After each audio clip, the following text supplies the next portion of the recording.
Hello folks, we're back with more Assassin's Creed 3. We just got through the title sequence and we're now heading into the game. We have now arrived in Boston, 1754. Master Kenway! Master Kenway! Yes, may I help you? Charles Lee, sir. A pleasure to make your acquaintance. I've been asked to introduce you to the city, help you settle in. Oh, no need, sir. I've arranged for your bags to be delivered to the inn. Are you by any chance John and Isabella's son? One and the same. Your commission is with Edward Braddock, is it not? Aye. But he's yet to reach America, and I figured I might... Well, at least until he arrives. I thought... Yes? Out with it? Forgive me, sir. I had hoped that I might study under you. If I am to serve the Order, I can imagine no better mentor than yourself. Kind of you to say, but I think you overestimate me. Impossible, sir. This way. Thief! Someone stop him!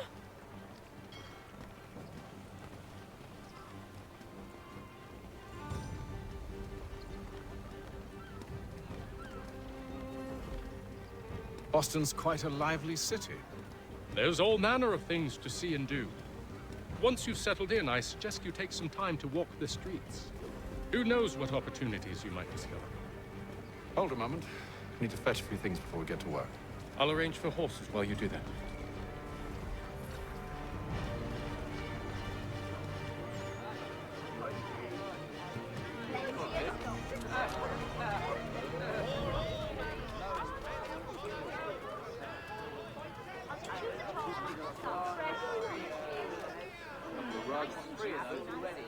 Now, this is the first game that introduces the idea of the parkour system being detached from having to hold down two buttons. In previous Assassin's Creed game, your default speed was walking, you would then hold R to jog, and then you would hold A to sprint, which would then enable you to start climbing and free running. This is the first game where all we have to do is just hold R. Apparently we have mail. The Boston Gazette, the difference a penny makes. Oh, that's just a side mission. Damn sprigs. This accursed city will be the death of me. You seem troubled, friend. That's because I am. Greatly so, in fact. What's happened? I was robbed. The old Balkan file. Though I've managed to restore what's mine, I fear it's ruined. You mean the book? This is no ordinary book. It's an almanac. The first I ever wrote. Benjamin Franklin, pleased to meet you. Haytham Kenway. You must be new to Boston. Why do you say that? You're still possessed of virtue. To stop and help an old lout like myself. I don't mean to impose, but you seem a spry fellow. Should you happen to find my missing pages, I'll reward you. Look, I'm not sure if I... It's all right, all right. If you have the time, hurrah! If not, no harm done. The thing is useless in its current state anyway. But should you somehow manage to restore it, you'll find me inside that general store over there. Well, that was interesting. And then there we are. We're now introduced to one of the collectibles in the game, which is the Almanac Pages. And we're introduced to one of the second famous figure in the game, Charles Lee being the first. And then the second being Benjamin Franklin. Need to buy a sword.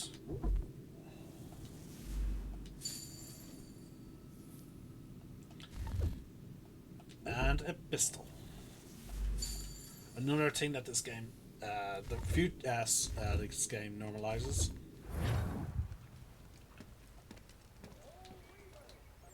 Craftsman Peter Witzel has contracted a demonstration. Hold RB. There we go.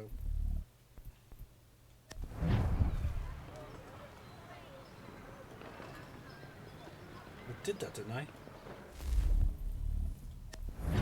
There we go. The postmaster wishes to inform Press the in the direction of the populace weapon. of a slight increase in the fees to be collected for all transatlantic correspondence.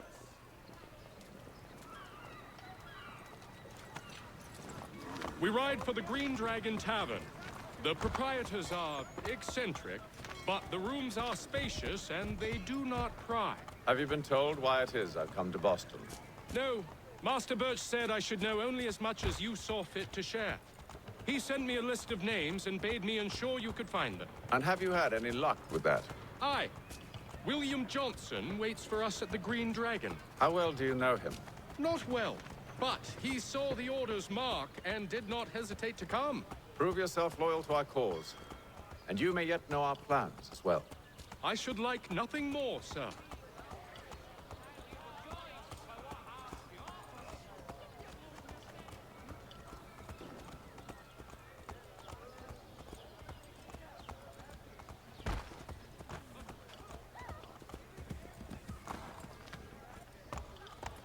Now, another interesting thing about this game is I'll try and demonstrate it before we're done. And, oh, that's it. Mission complete. Okay, so I want to demonstrate something real quick before we're done, folks. I saw it earlier. Give me a sec, I can see if I can look at it again. Because this game introduced another first for the Assassin's Creed franchise. And I'm trying to locate it. Now, when I first saw it in a magazine, a gaming magazine, now, to be honest with you, I sort of misreading them.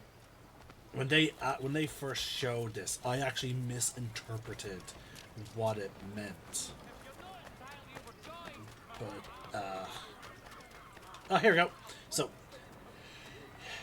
unlike in previous Assassin's Creed games where all buildings, all the doors and all the windows were just, you know, closed, whatever, this game is going to be the first that allows us to do some interesting things. Now, here we go. We're just going to walk in here, and boom.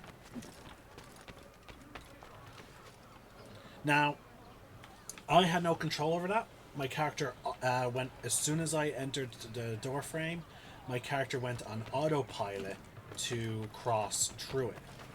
Like that. Just there again. And there are similar animations for windows. So the idea is, in this new game, we can, if we're chasing someone or we're being chased by someone, instead of using parkour to climb up the buildings or to try and break their line of sight to blend into a crowd, we can immediately break line of sight by running through a window or running through a building, and it will direct us to the other side. As long as there's no enemies on the other side, we have essentially broken their line of sight, and as such we can now progress and blend in and hide. Let's talk to Benjamin Franklin again. Hello again. More almanac pages? Not quite. It's a treatise, actually. Oh? Concerning what? The benefits of taking an older woman as a lover. Really? This I'd like to hear. First and most obvious, they're wiser. And so this makes for far more stimulating conversation. Makes other things more stimulating as well, but more on that in a moment. All right. Your argument for experience makes some sense. Second, when beauty fades, women must improve their utility, lest they be discarded and forgotten. Rare is an old woman who is not also kind, compassionate, and good. That's something of a generalization. But also true. Now, on to the third. Older women cannot conceive, which means one less thing over which to fret. In fact, you also decrease the chance of acquiring something like the French pox, its presence clearly visible, or the woman dead. And should one desire a child? Then make a young woman your wife. Let the older one be a mistress. And that brings me to my fourth point. With age comes prudence. An older woman is less likely to reveal your indiscretions. Yes. I suppose you know quite a bit about that. And proud of it, thank you. As to the fifth reason, because in every animal that walks upright, the deficiency of the fluids that fill the muscles appears first in the highest part. The face first grows lank and wrinkled, then the neck, then the breast and arms. The lower parts continuing to the last as plump as ever, so that covering all above with a basket, and regarding only what is below the girdle, it is impossible of two women to know an old from a young one. And as in the dark all cats are gray, the pleasure of corporal enjoyment with an old woman is at least equal and frequently superior, every knack being by practice capable of improvement. You mad bastard! Well, it's true, and believe me, I should know. I've sampled a great many. You should try one as well. Like a fine wine, they only improve with age. Although I suppose if left unattended too long, some have a tendency to sour. And that, my friend, is a most unpleasant experience. Better to work in a field often plowed, you know? Is there more? Indeed, indeed. The sixth is this. The sin is less. To take a maidenhead is a great responsibility. Mishandled, it can ruin lives. No such risk with an older woman. And this implies the seventh. Younger women are more given to compunction. Anxiety and unease are not present in the more aged and experienced.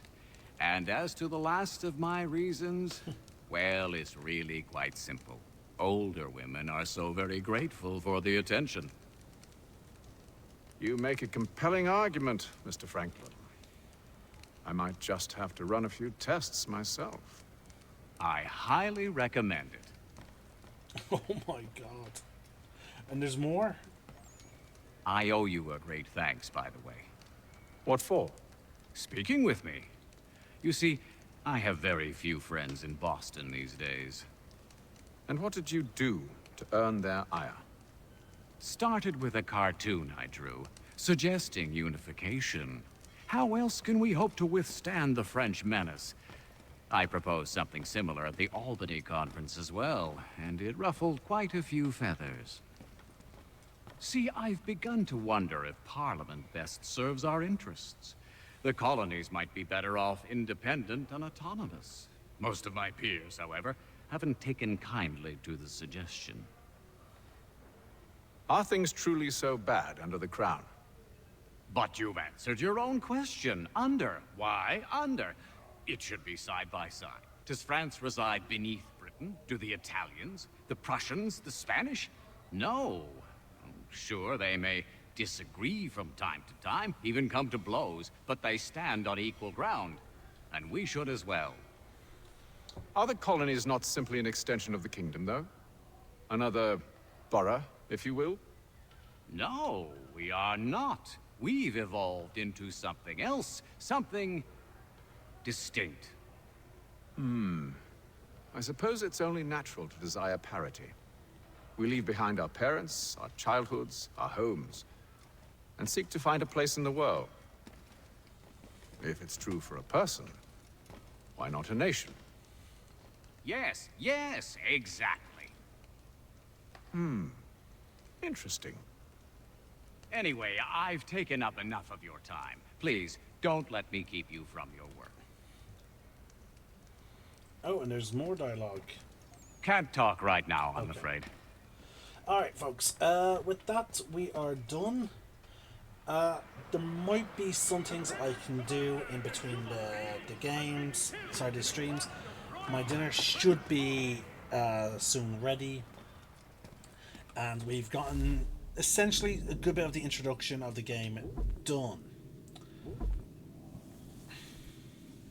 And as such, there is some things I need to get through, and I don't want to essentially take up too much of some things here. Like, how should I put it? again, I share my room with my brother, and as such, I do not want to, hog the room, so to speak. I want him to be able to come into the room and feel comfortable. So as such, I'm going to, if I do any more recordings after this, they will be silent streams, which, as per usual, that's why I do silent streams, is because I cannot always add commentary due to timing, the time of day, and such.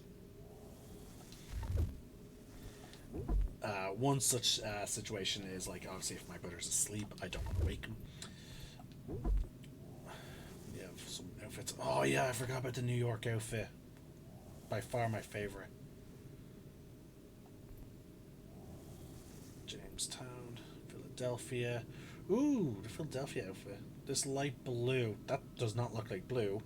It has red and dark blue accents and was crafted by Taylor Charleston. No, see, that's a dark blue. Assassin. We got Ezio's outfit. Altair's. Prisoner. Achilles. Captain Kidd. Captain of the Aquilia. Traditional colonial assassin. Animal spirit. Bayek. Shay Cormax. Jacob Fry. Edward Kenway, his great granddad. Arno Dorian. Alexios.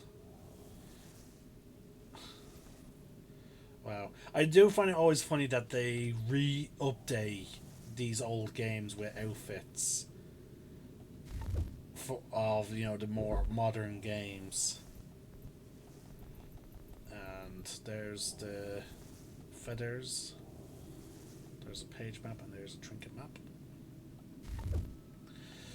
Alright. Either way, that is it, folks. I'll be back with more Assassin's Creed videos, obviously. Obviously, considering that this I'm recording now, so I'm no longer streaming. But yeah, I'll try and do whatever stuff I can do as right now, and then I should hopefully be back with more commentary at some point. There's definitely some commentary I would like to add, obviously, later down the line. But again, as I said, I was going to add a lot more commentary today in the Assassin's Creed videos, but unfortunately I was uploading the last of my Assassin's Creed Revelations videos and they got away from me, and then there was the whole situation with helping my sister, so we did lose a lot of time today, and unfortunately we have more time going to be taken up tomorrow with Ludo Sport if my neck starts feeling better. It still hurts whenever I move it, but we'll see. In the meantime, this is the Celtic Nerd signing out. One name, one sky.